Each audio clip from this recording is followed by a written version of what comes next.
CA Inter is a 6-month game, 3-month game, who cares? It's the 1.5 days today, tomorrow that matters a lot. So here is my strategy for the 1.5 days.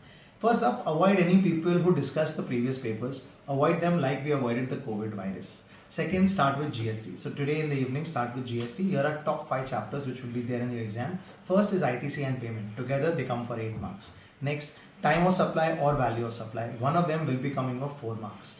Then there is a chapter called registration, whether an entity should register or not. That kind of sum will come for 4 marks. E-invoice from the tax invoice chapter is important, and charge of GST, which has composition scheme. These are the 5 chapters that you have to do for GST today. If there's any balance GST, do it tomorrow, like exemptions, do the big exemptions.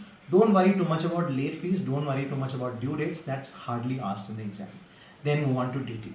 As DT, people straight attack the heads of income, don't do that. Here are 5 chapters which come in DT which you should start with. First, residential status and scope of income. Very important chapter, will be there in the exam for sure.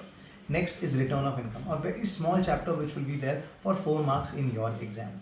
Next is a chapter called TDS TCS. That chapter is very underrated. Question number 2, I'm promising you, will be from that chapter.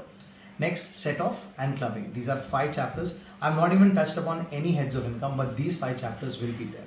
Of course, once you finish these chapters, move on to heads of income. Do the heads of income like PGBP, like IFHP, etc. And if you can't remember the section on the last day, avoid them. Don't write any questions. We don't have the time, but the more you read, the better you do. 1 hour before the exam, close your books, take God's name and attempt the exam. All the best.